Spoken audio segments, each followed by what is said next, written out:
Hello, good evening! Good evening to everyone! Magandang gabi sa inyong lahat! And welcome to my channel, Maridiones Misity Pinaymi. At ngayon, ipapakita ko sa inyo yung aking Adenium obisum. Yung aking bonsai na Adenium.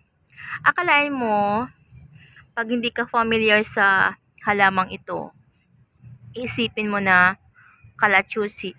Nabubulol tuloy ako. Kalachuchi siya, di ba?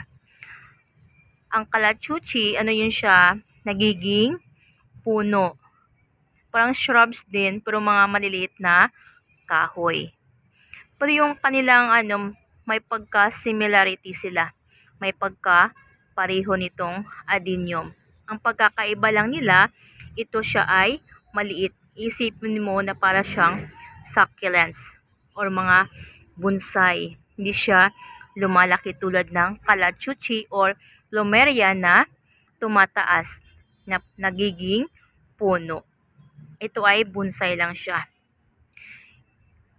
Si Adenium obisum, ito ay tinatawag din na desert rose. O, di ba? Kaya kahit di mo siya laging diligan, nabubuhay si desert rose. O, desierto. Desierto na rosas daw. O, desierto na rosas. Hindi siya masyadong alagain. Gusto niya naaarawan siya. Kasi pag di siya naaarawan, ano to siya? Nalulungkot si Adenium. Itong aking Adenium ay nag-i-start na din siyang mag-flowers. Ayan o, makikita mo na sa gitna niyang kanyang tuktok. Ayan. Sa gitna ng mga dahon, sa pinakatuktok ay nagkakaroon na siya ng mga maliliit na buds. O, di ba? Ayan. Dito sa isang sanga niya, ayan o, makikita mo na talaga siya na siya ay kulay pink. O, di ba? Malapit na mag-bloom ang flowers ni Adenium. Oh. Matagal din siya nag-flowers. Ano din? Almost 1 year din bago siya nag-flowers. Oh, diba? Ang ganda ni Adenium. Para siyang succulents din, para siyang cactus. Pero wala siyang tinik-tinik.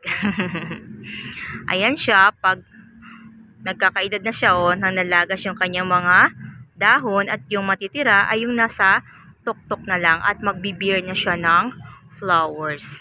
Ayan siya kulay pink yung kanyang flowers. Makikita mo na parang nagpipink na parang nagwa-white. Diba? Ang ganda ng ating Adenium. Nag-iisa lang tong ating Adenium. Itong Adenium naman ay may iba't ibang kulay. Merong parang nagva-violet, meron ding pink, at meron ding white. Diba? Parang kalachuchi din Pero yung kalachuchi, pag namumulaklak yung kalachuchi or plumeria, umaalingasaw yung kanyang amoy.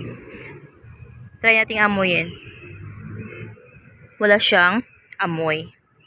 Pero yung kalachuchi, mabango talaga yung bulaklak ng plumeria.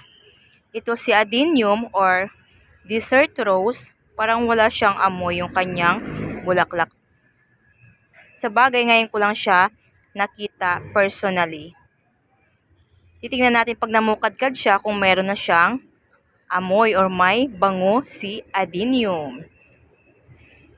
Kasi yung kalachuchi ay mabango. Pag namumulaklak, malayo ka pa lang, naaamoy na yung amoy ng plumeria. Diba? At last, makikita na din natin ang bulaklak ni Adenium. Very cute pa siya kasi hindi pa siya nag-bloom. Cute like you. Cute ka ba? Beautiful. Magiging beautiful din siya pag nag-bloom yung ating Adenium flowers. Adenium obisum or desert rose. Diba? Ang ganda niya. Green na green. Pag namulaklak siya, diba, ang ganda din niyang tingnan. Diba? Ayan, thank you kindly for watching, mga kamisi. See you to the next video. Flex ko lang yung aking Adenium obisum. very beautiful flower in the night. Thank you kindly for watching mga kamisi. Don't forget to subscribe, watch, like, and share for more videos. Love lots and take care.